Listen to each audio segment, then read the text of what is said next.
스리랑카 남부 끝없이 이어진 밀림과 진흙 습지. 저는 그 땅 한가운데서 몇 번이고 물었습니다. 이 길이 정말 필요하냐고요. 밤마다 폭우가 쏟아졌습니다. 땅은 매일같이 무너졌고 현지 언론은 저를 비난했습니다. 스리랑카 정부 관료는 제 얼굴을 외면했고 한국 본사의 동료들은 조기 철수를 권했습니다. 그날 새벽, 무릎까지 빠진 진흙탕 속에서 저는 더 이상 움직일 수 없었습니다. 손전등 불빛 너머로 가족 사진을 꼭 쥔 한 청년이 저를 바라보고 있었습니다. 그 순간 깨달았습니다. 이 길이 단순한 콘크리트 도로가 아니라는 것을요. 누군가의 삶이 걸린 마지막 희망이라는 것을요. 그리고 저는 결심했습니다. 어떤 대가를 치르더라도 이 길을 완성하겠다고요. 오늘 제가 왜 그 선택을 해야 했는지 좋아요, 구독과 함께 이야기 시작합니다. 안녕하세요. 저는 한국에서 건설 현장 시공 관리자이자 품질 엔지니어로 일해온 박소희라고 합니다. 저의 이야기가 조금은 낯설고 긴 여정처럼 들리실 수도 있겠지만 언젠가 이 사연을 꼭 누군가에게 전하고 싶었습니다. 이제야 마음을 다잡고 글을 적어 내려가게 되었어요. 제가 처음 스리랑카 남부에 도착했을 때 그곳은 상상하던 것보다 훨씬 더 크고 깊은 풍경을 품은 땅이었습니다. 끝없이 펼쳐진 밀림은 마치 사람의 숨결이 닿지 않은 고요함을 간직하고 있었고 진흙 습지는 낮과 밤을 가리지 않고 느릿하게 숨을 쉬는 것 같았습니다. 고속도로를 놓는 공사를 시작하기에는 이곳이 너무도 방대하고도 낯선 공간이라 처음부터 두려움이 앞섰던 것이 솔직한 심정이었습니다. 제가 이곳에 오기 전 회사에서는 늘 이런 이야기를 들었습니다. 외국에 나가 공사를 책임지는 일은 아무에게나 주어지지 않는 기회라고요. 저도 처음에는 그렇게 생각했어요. 한국에서 남들이 알아주는 대규모 프로젝트에도 참여했고 품질 관리 업무에서 성과도 적지 않게 쌓아왔으니 언젠가는 더 큰 현장을 책임질 날이 올 거라고 마음속으로 다짐해 왔습니다.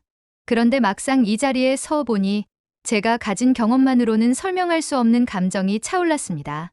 이 땅에는 오랫동안 전쟁이 남긴 흔적이 스며 있었고 가난과 상처로도 설명하기 어려운 공허함이 느껴졌습니다.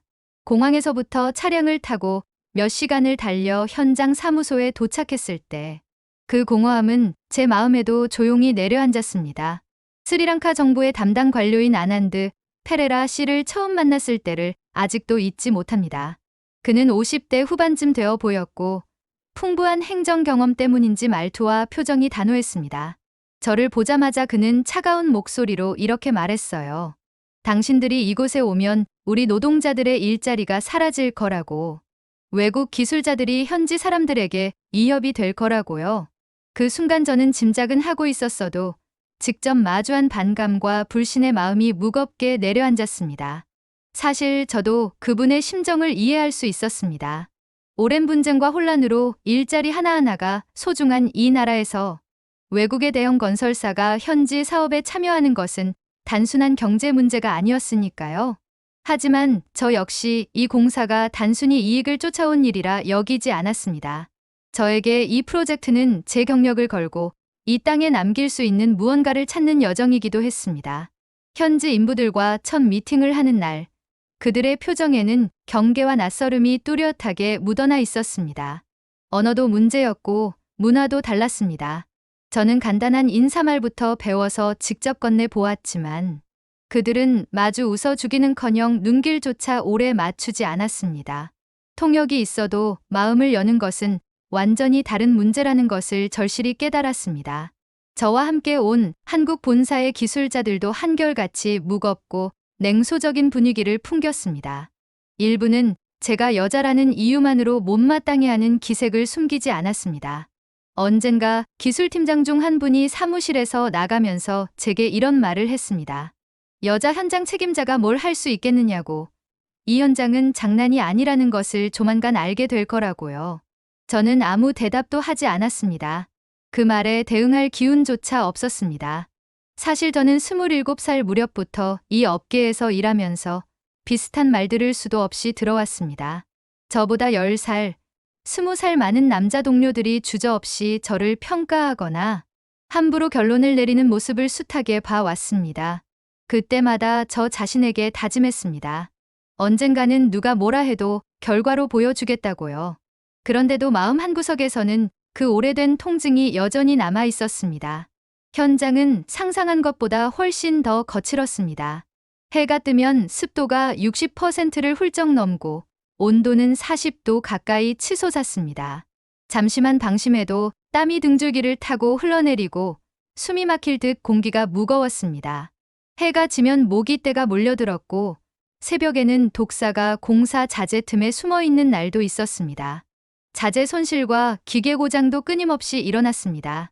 그런 날이면 잠깐이라도 고개를 떨궈서 한숨을 쉬고 싶었습니다. 그러나 제자리에서 제가 흔들리는 모습을 보이면 이미 불신이 가득한 눈빛은 더 단단해질 것이 분명했습니다. 그래서 저는 매일 같은 시간에 안전장비를 점검하고 공사 일정표를 다시 펼쳐보며 스스로를 다잡았습니다. 공사 초기에는 작은 성취조차 쉽게 허락되지 않았습니다. 토목 기초 작업을 시작하기 위해 땅을 고르고 배수를 설계하는 단계에서 뜻밖의 문제들이 터졌습니다. 진흙 습지가 예상보다 깊어서 굴착기가 제대로 움직이지 못했고 며칠씩 폭우가 쏟아져 현장이 통째로 잠기는 날도 있었습니다. 한 번은 새벽 3시쯤 비상 호출이 왔습니다. 야간에 설치해둔 가설 통로 일부가 붕괴해 장비가 고립된 겁니다. 그날은 정말로 모든 것을 내려놓고 싶어졌습니다. 공사 사무소에서 혼자 남아 장비 위치를 표시한 도면을 들여다보다가 서류 봉투에 적힌 제 이름을 오래 바라보았습니다. 저는 늘 제가 강한 사람이라고 믿어왔습니다. 하지만 그 순간만큼은 스스로에게 자꾸 물었습니다. 이렇게까지 해내야 할 이유가 무엇이냐고요. 그럼에도 불구하고 저를 붙잡아준 건 이곳의 사람들에 대한 책임감이었습니다. 저는 공사를 위해서만 이곳에 온 것이 아니었습니다. 한국과 스리랑카가 함께 길을 놓고 그 길 위에서 조금은 더 나은 삶이 시작되기를 바라는 마음이 있었습니다. 그것이 제 마음속에서 마지막으로 꺼지지 않는 불씨처럼 남아 있었습니다. 그렇게 저의 첫 번째 달이 흘러갔습니다. 달라진 것은 많지 않았습니다. 여전히 밀림은 위협적이었고 습지는 마음대로 다루어지지 않았습니다. 현지 인부들은 제 말을 믿지 않았고 한국 기술자들은 저를 시험하는 눈빛을 거두지 않았습니다. 그런데도 저는 매일 새벽 밀림의 가장자리에 서서 생각했습니다. 이곳에 남겨야 할 것은 단순한 콘크리트 길이 아니라고요. 저의 일은 결국 누군가의 삶과 만나는 일이어야 한다고요. 그리고 언젠가는 이 길을 달리는 사람들이 자신이 더 이상 전쟁의 흔적 속에 갇힌 존재가 아니라고 느끼기를, 저 역시 이 길 위에서 스스로를 조금은 다르게 바라보게 되기를 바랐습니다. 아직 제 이야기는 시작에 불과했습니다. 그리고 이 시작을 넘어서는 길을 저는 매일 새벽마다 다짐했습니다. 저 혼자만의 길이 아니라 함께 걸어야 할 여정이라는 것을요. 스리랑카 남부에서 공사를 시작하고 한 달쯤 흘렀을 때였어요. 저는 여전히 매일 새벽 가장 먼저 현장에 나갔습니다. 그때도 똑같이 숨이 막힐 만큼 습한 공기가 코끝을 파고들었고 바닥에서는 진흙 냄새가 퍼져 나왔습니다. 전날 밤에는 폭우가 내렸고 몇몇 작업 구역이 물에 잠겼습니다. 상황은 여전히 어렵기만 했습니다. 그런데 그날은 무언가 조금 달랐습니다. 아침 점검을 마치고 돌아오는데 사무소 앞에 서성이는 젊은 남자가 눈에 들어왔습니다. 초라한 셔츠를 입고 있었고 손에는 다른 노트를 꼭 쥐고 있었습니다. 나중에 알게 되었지만 그의 이름은 닐란다 라잔이었습니다. 28살이었고 전쟁 중 가족을 모두 잃고 혼자서 살아온 청년이었습니다. 닐란다는 제가 다가가자 조심스럽게 고개를 숙였어요. 통역 구인 공고를 받았다고 혹시라도 도울 수 있으면 일을 하고 싶다고 했습니다. 저는 그 순간 그의 눈빛이 이상하게 마음에 남았습니다. 굶주림과 고단함이 스며 있었지만 그보다 더 선명하게 보였던 것은 무엇이든 붙잡으려는 의지였어요. 저는 함께 온 한국 본사 직원에게 닐란다의 이력과 상황을 간단히 확인해 달라고 부탁했습니다. 며칠 뒤에 그가 전쟁으로 모든 것을 잃고 정부에서 운영하는 임시 거주지에서 생활해 왔다는 사실을 들었습니다. 저는 그때 마음이 아팠습니다. 고속도로 건설이 새로운 삶의 기반이 되기를 바랐지만 막상 한 사람 한 사람의 현실이 이렇게 처절할 줄은 몰랐습니다. 결국 저는 닐란다를 임시 통역으로 채용하기로 결정했습니다. 기술적인 용어를 완벽하게 번역할 수는 없었지만 그는 매일 아침 누구보다 일찍 나와 사무소를 정리하고 필요한 자료를 복사하고 현지 인부들의 사정을 대신 전해 주었습니다. 어느 날 그는 조심스러운 표정으로 제게 작은 목소리로 말했습니다. 저를 비롯한 한국 기술자들이 자신을 가족처럼 대해줄 거라 기대하지 않았다고 했습니다. 그냥 잠시 일자리를 얻어 생계를 유지하는 것만으로도 감사하다고 했습니다. 그 말을 들었을 때 저는 제 가슴이 조용히 아려왔습니다. 처음에는 현지 인부들도 닐란다를 경계했습니다. 전쟁의 상처가 깊게 남아 있어서인지 서로를 믿지 못하는 분위기가 팽배했습니다. 저는 그 속에서 조금씩 다가가려 애썼습니다. 매일 현장에 나가 안전교육을 하고 공정회의 때는 그들이 이해할 수 있도록 도면을 간단히 풀어 설명했습니다. 닐란다는 그 과정을 도왔고 점차 몇몇 인부들이 눈길을 마주하기 시작했습니다. 그즈음 한국 본사에서 파견 나온 기술자 중 일부는 여전히 저를 못마땅해 했습니다. 어떤 날에는 점심시간에 제 자리로 와서 말없이 공사 일지를 뒤적였습니다. 이유를 물으면 대답 대신 헛웃음만 짓고 돌아갔습니다. 그런 순간에는 제 자신이 무척 외롭게 느껴졌습니다. 그래도 저는 물러서지 않았습니다. 공사가 조금씩 진전을 보이기 시작하면서 현지 인부들 사이에서 작은 변화가 생겼습니다.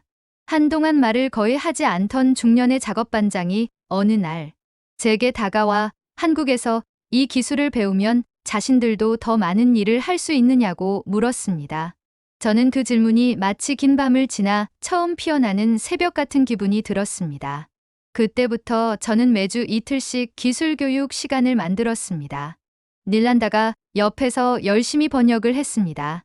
용접 기술, 기초 토목 공정, 안전점검 방식, 품질 관리의 기본 절차 등을 하나하나 차근차근 공유했습니다.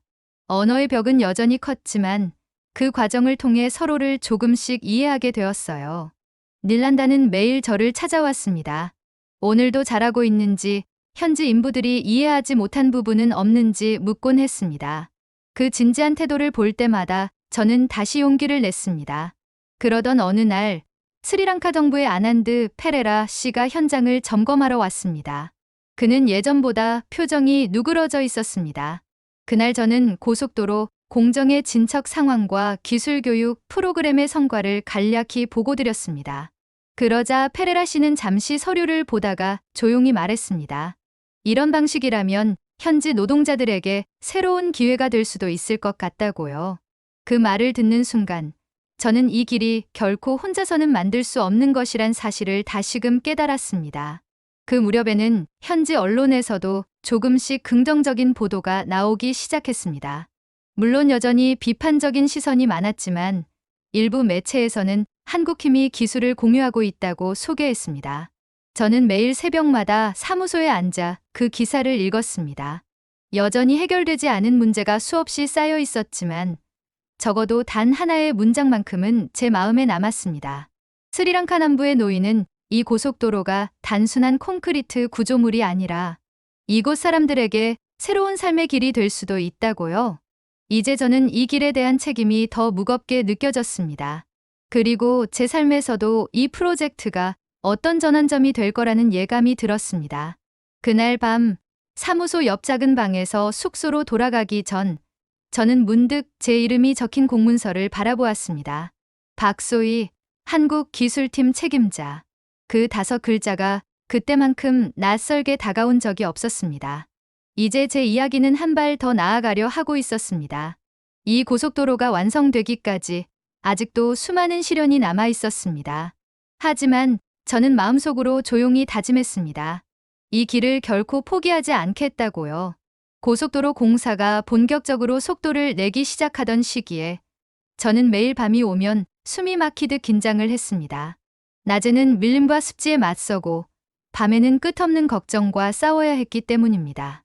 공정이 절반 정도 진행되었을 때부터 예상하지 못했던 문제가 연이어 터지기 시작했습니다. 진흙 습지는 처음보다 더 깊고 위험한 형태로 변했습니다. 마치 스스로 움직이기라도 하는 것처럼 이미 다져둔 구간이 밤새 무너지고 침하하는 일이 잦았습니다. 어느 날 새벽 4시 무렵 긴급 호출이 왔습니다. 폭우가 사흘 연속으로 쏟아진 끝에 갓 쌓아 올린 성토 구간 일부가 붕괴하면서 자재들이 진흙에 매몰됐다는 보고였습니다. 저는 잠옷 위에 작업복을 급히 걸치고 손전등을 챙겨 곧장 현장으로 달려갔습니다. 진흙탕 한복판에 멈춰 서 있는 굴착기를 바라보며 저는 한동안 아무 말도 할 수 없었습니다. 그때 닐란다가 옆에 섰습니다. 그의 얼굴에는 지칠 대로 지친 표정이 드러나 있었고 저는 그 표정을 보자 마음이 더 무너졌습니다. 그날 새벽 저와 현장 반장, 닐란다, 그리고 몇몇 인부들은 손으로 진흙을 파내며 밤을 지새웠습니다. 한국 기술자들은 안전 문제를 이유로 현장 진입을 망설였고 몇몇은 본사에 부정적인 보고를 올렸습니다. 불행은 한꺼번에 닥친다고 하죠. 그 무렵부터 부정부패에 연루된 하청업체가 문제를 일으키기 시작했습니다. 자재 수급을 고의로 지연하거나 시공 계획에 없는 비용을 청구하며 공정을 방해했습니다. 저는 계약서와 관련 서류를 들고 담당자들을 만나 설명하며 잘못된 청구를 바로잡으려 애썼습니다. 그러나 그 과정에서 또 다른 위기가 터졌습니다. 현지 언론 일부에서 저희 공사를 비판하는 기사가 실리기 시작한 겁니다. 기사에는 한국기술팀이 현지 일자리를 빼앗고 환경을 훼손하며 무리하게 공사를 밀어붙이고 있다는 내용이 적혀 있었습니다. 저는 몇 번이고 그 기사를 읽었습니다. 사실이 아닌 내용도 많았지만 그것이 여론을 움직이는 힘을 가졌다는 점이 더 두려웠습니다. 그 즈음 본사에서 연락이 왔습니다. 조기 철수 명령이 내려졌다고 했습니다. 공사 일정이 이미 늦어졌고 부정적인 보도가 계속되면 한국 기업 전체의 이미지가 훼손될 수 있다는 이유였습니다. 전화를 끊고 나서 저는 사무소 책상 앞에 앉아 한참 동안 움직이지 못했습니다. 머릿속에는 온갖 질문이 떠올랐습니다. 내가 여기까지 와서 견딘 시간들은 결국 아무 의미도 없었던 걸까? 닐란다와 현지 인부들이 다시 처음으로 돌아가야 하는 건 아닐까? 그날 저녁 닐란다가 조용히 제게 다가왔습니다. 그는 더 이상 아무 말도 할 수 없다는 표정으로 서 있었습니다. 저는 그 눈빛을 외면할 수 없었습니다. 그날 밤에 저는 마음을 다잡았습니다. 저는 모든 책임을 걸고라도 이 길을 끝까지 이어가겠다고 결심했습니다. 다음 날 아침 저는 한국 기술자들을 모두 한자리에 모았습니다. 조기 철수 명령이 내려졌다는 사실을 솔직히 이야기했고 하지만 저는 이 길을 절대 포기하지 않겠다고 말했습니다. 처음에는 아무 대답이 없었습니다. 어떤 분은 고개를 떨구었고 어떤 분은 곧바로 자리에서 일어났습니다. 그때 저는 느꼈습니다. 제가 선택한 길은 앞으로도 고독할 수밖에 없다는 것을요. 그래도 저는 현장을 향해 다시 나갔습니다. 밀림과 습지가 버티고 있는 그 길로. 닐란다는 늘 그랬듯 옆에 서 있었습니다. 그는 그날따라 한마디도 하지 않았습니다. 그런데도 저는 그 침묵이 오히려 힘이 되었습니다. 그날부터 우리는 모든 공정을 손으로 다시 점검하기 시작했습니다. 붕괴된 구간을 복구하기 위해 현지 인부들과 함께 진흙을 퍼냈고 일부 장비는 임시로 다시 세워야 했습니다. 닐란다는 매일 새벽 제 앞에 나타나 통역과 작업 지원을 도왔습니다. 한 번은 해가 뜨기 전 손전등을 켜고 작업을 마치던 순간이었습니다. 닐란다가 작은 목소리로 말했습니다. 지금 이 순간이 자기 인생에서 가장 두렵지만 한편으로는 가장 용감해진 순간 같다고 했습니다. 저는 대답 대신 그의 어깨에 손을 올렸습니다. 말로 설명할 수 없는 마음이 차올랐습니다. 조기 철수 명령은 여전히 유효했습니다. 한국 본사는 매일같이 철수를 검토했고 재정적 손실을 이유로 결정을 서두르고자 했습니다. 그러나 현지 인부들은 달라지고 있었습니다. 매일 새벽이면 열댓 명이 먼저 나와 장비 점검을 하고 공정을 도왔습니다. 중년의 반장도 젊은 인부들도 더 이상 저를 멀리하지 않았습니다. 그들은 제게 말했습니다. 이 길이 완성되면 자신들의 아이들이 학교에 가기 더 쉬워질 거라고요. 아픈 가족을 데리고 병원에 가는 시간이 절반으로 줄어들 거라고 했습니다. 그 말을 들을 때마다 저는 매일 새벽마다 품어왔던 다짐이 조금씩 선명해졌습니다. 이 길은 누군가의 삶을 바꿀 수 있는 길이 될 거라고. 그리고 제 자신에게도 그렇다고 믿게 되었습니다. 그리고 저는 알았습니다. 더 큰 시련이 오더라도 저는 여기서 물러서지 않을 거라는 것을요. 조기 철수 명령이 내려진 이후 저는 매일 아침과 밤을 분간할 틈도 없이 현장을 오갔습니다. 한국 본사의 결정은 쉽게 바뀌지 않았습니다. 수익성과 안전, 이미지 손실까지 모든 것을 고려한 끝에 내려진 방침이었기에 제가 할 수 있는 일은 많지 않았습니다. 하지만 저는 멈출 수 없었습니다. 닐란다와 현지 인부들의 달라진 표정이 매일 제 발걸음을 붙잡았습니다. 공사가 멈춘다면 그들의 삶도 다시 뒤로 돌아갈 것 같았습니다. 그것만은 어떻게든 막고 싶었습니다. 어느 날 저녁 닐란다가 제게 조용히 말했습니다. 자신이 어릴 적부터 꿈꾸던 것이 있었다고요. 가족을 모두 잃고 전쟁을 피해 숨어 다니며 살던 그 시절에도 언젠가는 평범하게 길을 걸을 수 있는 날이 오기를 바랐다고 했습니다. 저는 그 이야기를 들으면서 마음 한구석이 따끔하게 저려왔습니다. 그리고 깨달았습니다. 이 길은 저 혼자 만든 길이 아니라는 것을요. 그동안 저는 기술과 책임으로 이 공사를 완성한다고 생각해 왔지만 사실은 이곳의 사람들과 함께 만들어 온 것이었습니다. 마지막 공정은 가장 험난했습니다. 폭우와 습지가 버티고 서 있었고 하청업체와의 갈등도 끝까지 이어졌습니다. 자재 수급이 늦어져 공정이 멈출 위기에 처하자 현지 인부들이 직접 자재 운반을 돕겠다고 나섰습니다. 저는 그 모습을 보고 다시 마음을 다잡았습니다. 그날 밤 공사 사무소에서 마지막 공정 일정을 검토하고 있었는데 닐란다가 작은 종이봉투를 건넸습니다. 안에는 오래된 가족 사진이 한 장 들어 있었습니다. 닐란다는 말했습니다. 자신이 가진 가장 소중한 것이라고요. 이 길이 완성되면 이 사진을 품에 안고 도로 위를 걷고 싶다고 했습니다. 저는 아무 대답도 할 수 없었습니다. 그저 고개를 숙인 채 손에 든 사진을 오래 바라보았습니다. 그리고 마침내 스리랑카 남부를 잇는 길이 완성되었습니다.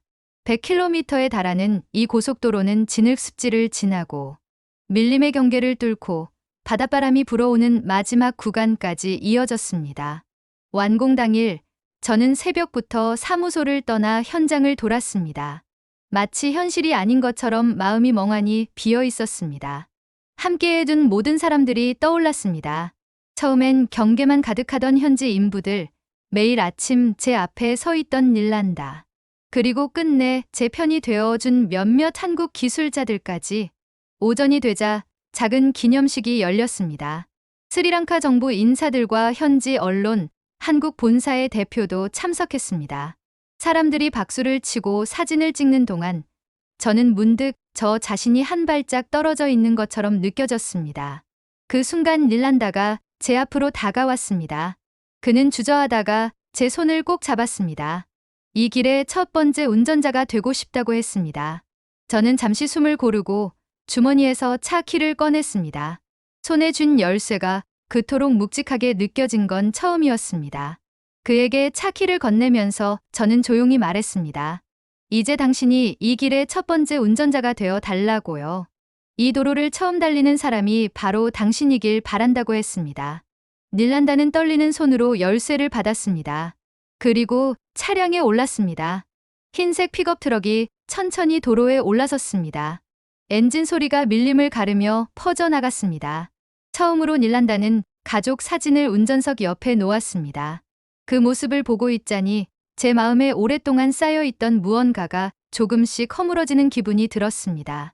사람들은 완공기념 사진을 찍자고 했습니다. 저는 그제야 고개를 들고 웃었습니다. 그 순간에야 비로소 제가 이곳에 온 이유를 온전히 이해할 수 있었습니다. 이 길은 단순한 콘크리트 구조물이 아니었습니다. 누군가의 삶을 이어주는 다리였고 저 스스로에게도 또 하나의 출발점이었습니다. 돌아오는 길에 저는 생각했습니다.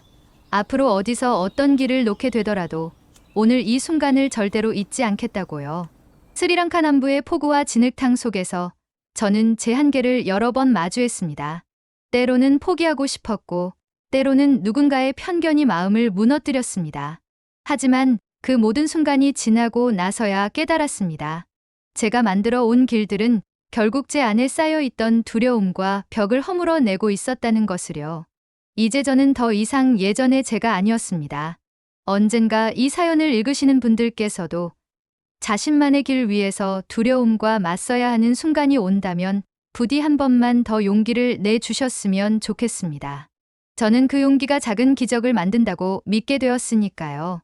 이렇게 저는 스리랑카 남부의 100km의 길을 놓았습니다. 그 길은 누군가에게는 단순한 도로였을지 모릅니다.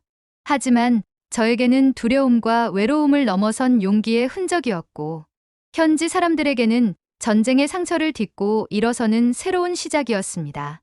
어쩌면 여러분의 삶에도 이렇게 멀고 낯선 길을 선택해야 하는 순간이 찾아올지 모르겠습니다. 그때 오늘 제 이야기가 작은 용기가 되어 드릴 수 있길 바랍니다. 이 영상을 끝까지 함께해 주셔서 정말 감사합니다. 앞으로도 세상 곳곳에서 만들어지는 사람들의 길, 그리고 마음의 길에 대한 이야기를 나누겠습니다. 혹시 오늘 이 이야기에서 한 걸음이라도 용기를 얻으셨다면 구독과 좋아요로 저희에게 힘을 주시면 감사하겠습니다. 다음 이야기에서도 다시 만나 뵙겠습니다.